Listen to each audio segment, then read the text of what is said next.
Growing up as a kid, my parents always told me scary stories about La Llorona, which is probably the most common urban legends that you hear in a Mexican household, even a Central American household. It's about a lady that drowned her kids out of revenge to get back to her lover. And it's just a effed up story. Talk about toxic AF relationships. And today, I'm going to talk about La Llorona, the legend of La Llorona, and the experiences I've had and my family has had with La Llorona. And on today's episode, I want to welcome my friend Nico. But before he sits down here and talks to us about scary stories, don't forget to like, subscribe, share, hit the notification button, and let's get the story going.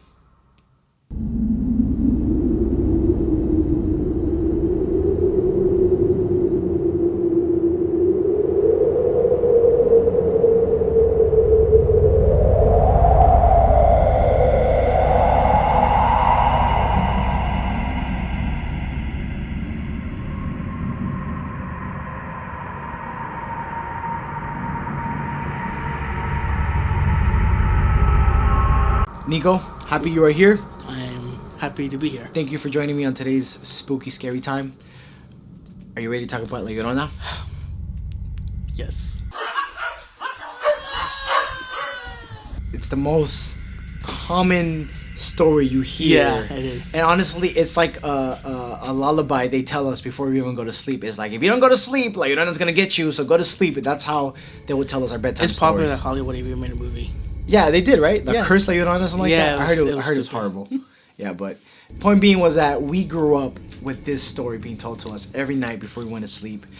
Or if we even behave bad, they will always say, La Llorona will get you if you don't behave good. So, Nico, let's talk about it. Let's sit down. Let's break it down a little bit, and let's get it going.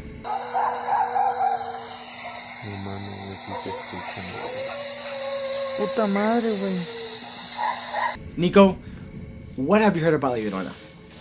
Well, I never really, my parents never told us their personal experience about it, but they have told me, the whole, basic story, how this crazy, toxic Latina loses everything. Wait, they had toxic Latinas back then?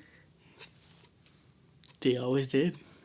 I think she's the mother of toxic Latinas. She's the godmother. She's the pioneer of toxic Latinas. From what I know, all I know is that she just killed her kids, drowned them in a river. Do you know why though? I never really got into it. So what I heard was that there was this lady, I think her name was Maria, of course. I'm assuming now, actually. There was this lady, all right? I don't know her name, to be honest. I'm just being sarcastic. And she fell in love with this royal person, a Spanish royal prince or like a general, very high power, high money royalty. Point being was that this guy got her pregnant with 2 kids. Got her pregnant once, twice, 2 kids, grew up. She was in love with him, in love with the kids. All of a sudden, this guy disappears. He's going to go do a job, comes back, apparently appears with another younger, more beautiful girl and says, hey, I'm leaving you because I'm going to go live with this girl now. I'm sorry, but this is where our relationship ends. Then he disappears. So out of anger, revenge, and vengeance, she goes and drowns the kids trying to get back to the guy. But in reality, she drowns the kids and then she regrets it. And then she is cursed to forever roam the streets late at night crying out for her kids. And if she catches you, she grabs you and drowns you.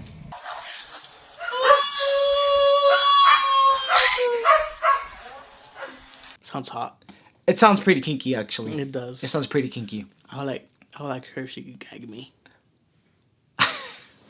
So, That's the scary part. oh my god, dude. Do dead people have gag reflexes? There's only one way to find out. Nico! No, you did it. Oh. Anyways, guys, I'm so sorry. Please tell your kids to go. Viewer discretion is advised. I'm a little late on that. Okay, so in Guatemala, so I spend more time in Guatemala than I just hit my face with my I saw that. my hoodie. I spent more time in Guatemala than I did in Mexico. I studied music in Guatemala, and I literally flew out to Guatemala for every summer for maybe 3-4 years consecutively. And my dad would take me to Guatemala a lot to spend time with my cousins, my grandparents, and etc. The reason why I didn't go to Mexico a lot is because my Mexican side of the family had papers, so they would come visit us. And honestly, I think they'd rather be here than there. So I've been told. I don't know. That's what they would tell us. They're like, we'll come visit you guys because we want to be in the U.S. You don't have to come visit us. And they had money. My mom's side of the family is loaded. Point being was that in Guatemala, my dad had one experience with this other version of La Llorona called La Siguanaba. Simbabosa? No.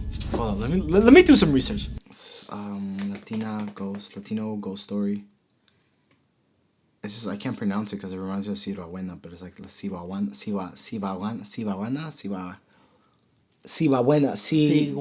Siguanaba. Okay, let me see. Found it. Okay, so after like 10 years of searching, we found it. So it's called La Nico, you speak.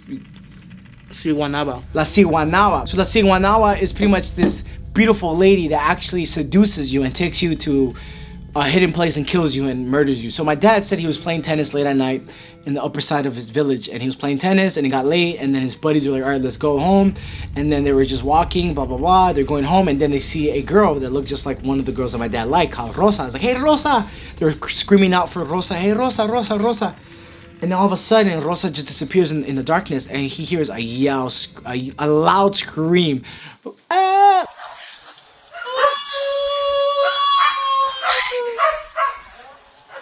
And my dad said that he got super scared, and his friend got scared, and he says like my dad's legs started feeling like iron was in his legs, and he couldn't run, but he shook it off, started running, but his friend stood there, and his friend didn't move. So my dad went back, grabbed my friend, started running, went back to the top part of the village, and when he got to the top part of the village, he's like, hey, did you see her? Did you hear her? It's like, what was it? It's like, I don't know. It's like Llorona and La Siguanaba.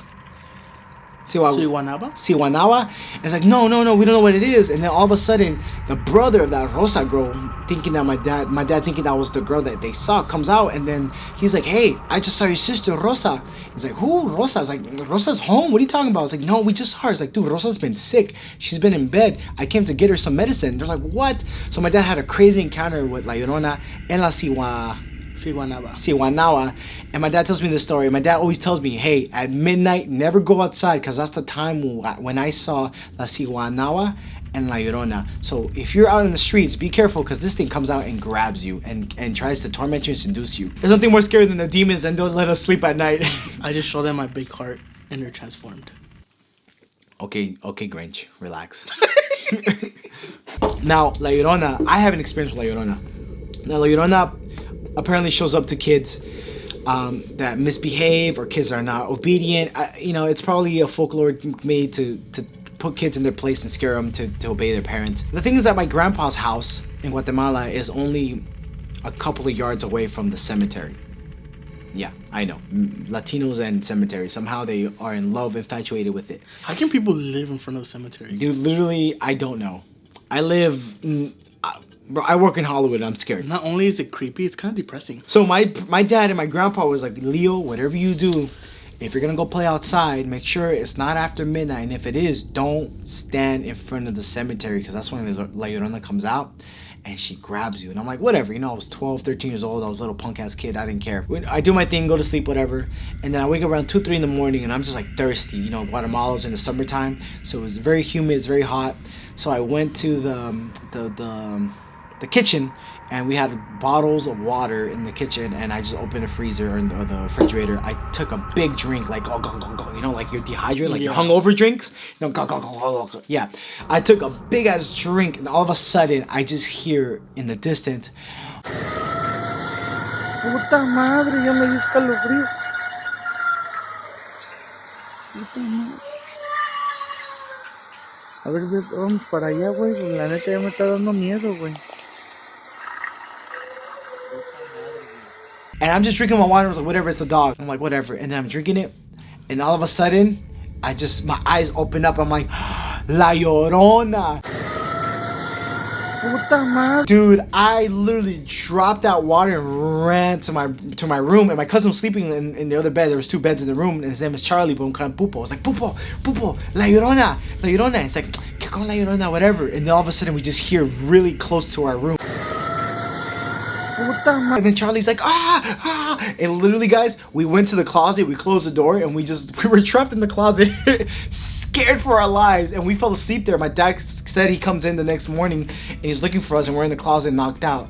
Dude, probably the scariest moment of my young life at that age. It was so scary, dude. And the legend is that if you hear La Llorona from far away, that means she's close. And if you hear her from close, she's far away. The first couple of times I heard her far away, meaning she was close. The last time I heard her was close, meaning she was far away. But point being was that this lady was looking for me and my cousin, and she couldn't grab us, so I'm still alive. Sounds like a pedophile. Netflix, we're calling you out, bro. Cancel La Llorona. Well, I hope you guys enjoyed today's episode of Spooky Scary Time. If you have nightmares, I'm sorry. Write in the comment section if you suffer from sleep paralysis or have had a crazy case of paralysis. Write it down in the comment section. Thank you. Thank you, Nico, for joining me and listening to my stories. Nico's my therapist. He's my therapist too. Yeah, we both mess each other up.